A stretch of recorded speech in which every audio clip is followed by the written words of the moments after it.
আসসালামু আলাইকুম। আমি জাকিয়া।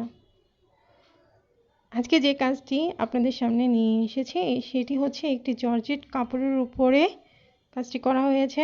এক সুতা দিয়ে চেনের ডালের উপরে চেন করা হয়েছে।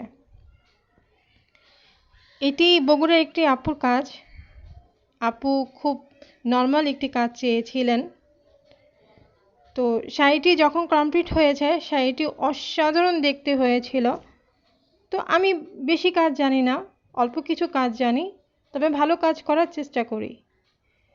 তো আপনারা যারা আমার পেজে কোনো কাপড়ের উপর এমব্রয়ডারি কাজ চাচ্ছেন বা করাতে চাচ্ছেন তারা অর্ডার করতে পারেন। আর পেজে যেই কাজগুলো দেওয়া আছে, পাঞ্জাবি, সালোয়ার কামিজ যে কাজগুলো দেওয়া আছে সেই কাজগুলোর উপর যদি আপনাদের ভালো লাগে তাহলে আপনারা অর্ডার দিতে পারেন। আর যদি মনে করেন কাপড় চেঞ্জ করে নেবেন, সুতা চেঞ্জ করে নেবেন, তাও আপনারা নিতে পারেন। আশা করি আমার কাজ আপনাদের কাছে ভালো লাগবে, আমার পেজ থেকে কিছু শিখতেও পারবেন। আমার কাজ যদি আপনাদের ভালো লাগে তাহলে আমার পাশে থাকবেন, আমাকে সাপোর্ট করবেন। তো আজকে এই পর্যন্তই। সবাই ভালো থাকবেন, সুস্থ থাকবেন। আল্লাহ হাফেজ।